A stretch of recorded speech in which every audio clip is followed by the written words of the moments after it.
अतिथिगण, VSS की अध्यक्ष अनुसुया साहू जी और हमारे प्रिय लेखक और लेखिका मित्र और सारे मेहमान, आज आप सबों के समक्ष मुझे हिंदी दिवस पर कुछ कहने का अवसर मिला है, कुछ सुनाने का अवसर मिला है।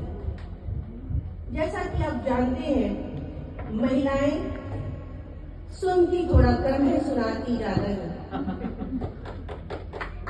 तो मैं जो सुनाऊंगी वो कोशिश करूंगी कि बहुत अच्छी सुनाऊं और आप लोगों को अच्छी लगेगी। आज हम सब यहाँ हिंदी दिवस मनाने के लिए एकत्रित हुए हैं। यह दिन हमें अपनी हिंदी भाषा के अस्तित्व और उसकी अस्मिता का जन्म दिवस मनाने का एक शुभ दिन है।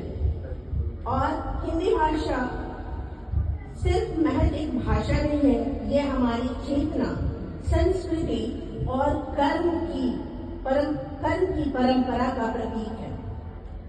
हिंदी भाषा का विकास संस्कृत से हुआ है और यह हमारी संस्कृति, परंपरा, सभ्यता और संस्कार का परिचायक है। हिंदी जो है हमारे कश्मीर से लेकर कन्याकुमारी तक, संसद से लेकर सड़क तक, साहित्य से लेकर सिनेमा तक, क्या हम इसकी अस्मिता को नकार सकते हैं? नहीं नकार सकते हैं।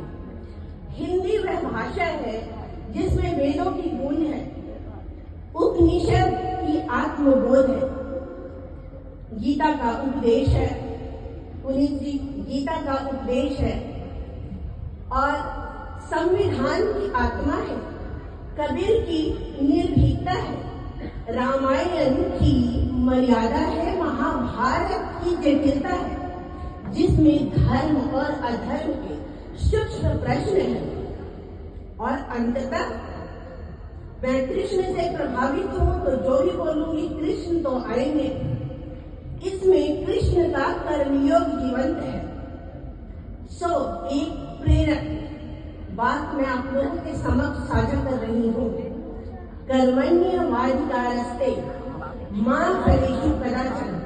इसका अर्थ यह है कि हम जो भी कर्म करें उसमें हम अपना 100% जो हमारी ऊर्जा है वह योजनाबद्ध तरीके से, सुनियोजित तरीके से इस तरह की ऊर्जा दे ताकि हमें जो परिणाम है वह 100% ही मिले। हिंदी दिवस में यह बात मैं क्यों कह रही हूँ?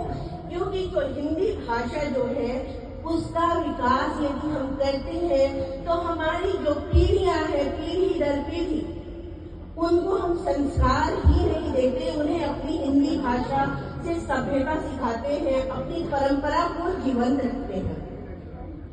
हिंदी जो है एक भाव की भाषा है और संवाद की भाषा है।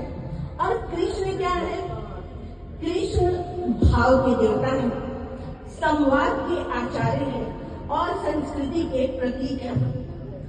तो हमारा जो जीवन है, जीवन क्या है? कृष्ण क्या कहते हैं? धर्म का पालन करो, कर्तव्य का निर्वाह करो, आध्यात्मिकता रखो, ईश्वर में आस्था रखो, अंत में मोक्ष को प्राप्त करो। तो यदि हम अपनी हिंदी भाषा को जीवित रखते हैं तो उस हिसाब से हम अपनी संस्कृति को जीवित रखते हैं। हमारी आने वाली पीढ़ियां शिक्षित होती हैं, अपनी सभ्यता को, संस्कृति को समझती हैं। यदि हम अपनी पीढ़ियों को ना बताएं तो उन्हें कहाँ पता है कामायनी के मन की उड़ान, मधुशाला है जीवन का ज्ञान, और गोदान में कृषक का दूध घोला और प्रेमचंद की लेखनी से गाँव बोला। तो बस हम जब धर्म की बात करते हैं तो एक और है जो हमारे श्रीमद् भगवत गीता से, यदा यदा ही धर्मस्य ग्लानिर्भवति भारतम अभ्युत्थानं धर्मस्य तदात्मानं सृजाम्यहम्। इसका अर्थ क्या है? हम जानते हैं ऋग्वेद बात किसकी करता है? ज्ञान की बात करता है। अभी थोड़ी देर पहले मैंने कहा जिसमें वेदों की गूंज है, उपनिषद का आत्मबोध है। कहा तो यहाँ पर जो कृष्ण है वो क्या कह रहे हैं कि जब जब इस धरा पर न्याय, धर्म, अहिंसा और सत्य की रोशनी कम होती है, तब तक प्रकृति एक नई ऊर्जा, एक नई रोशनी इस धरा पर भेजती है। और हम में से हर एक, यहाँ जितने भी लोग उपस्थित हैं, हम में से हर एक उस उम्मीद का एक कण है। जीवन क्या है? जीवन एक छोटा सा बुलबुला है, आज है कल नहीं रहेंगे। और ये जो बुलबुला है उसमें एक अनंत आकाश छिपा है। तो हर बूंद में उड़ान भरने की चाह है, हर कण में आगे बढ़ने की ललक है।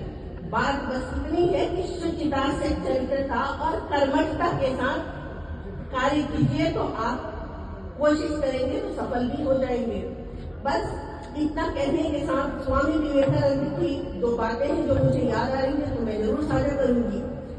कैसे हम अपनी हिंदी को और उसकी जो उससे जुड़ी हमारी सभ्यता को संरक्षित कर सकते हैं। तो एक बार वो अमेरिका की यात्रा पर गए थे और वहां पर उनसे एक पत्रकार ने पूछा, हाउ आर यू? उन्होंने बोला, मैं अच्छा हूँ। पत्रकार को लगा शायद विवेकानंद जी को अंग्रेजी तो आती रही होगी, तो थोड़ी टूटी फूटी जो है हिंदी हमारे अमेरिकन होने को आती थी। तो उसने पूछा कि चलिए आपको मैं हिंदी में पूछता हूँ। उसने बोला, आपको कैसा लग रहा है और मेरा जो देश है कैसा है? तो उन्होंने कहा, I am feeling good, your country is very beautiful. तो उसने बोला कि जब मैं आपसे अंग्रेजी में पूछता हूँ तो आप हिंदी में बोलते हो, जब हिंदी में पूछता हूँ तो अंग्रेजी में बोलते हो। उन्होंने बोला, मेरी मातृभाषा का आपने अभी सम्मान किया तो मैंने भी आपकी मातृभाषा का सम्मान किया। तो यह जो परस्पर जो योगदान है, तो बस इतना ही कहना चाहती हूँ कि जो हिंदुस्तान की जो हमारी हिंदी है, तो कर्म से उसको प्रकाशित, आलोकित करो, आत्मा को अपना पथ प्रदर्शक बनाओ और कर्म को अपनी परंपरा। बस इसी के साथ मैं अपनी वाणी को विराम देती हूँ। धन्यवाद।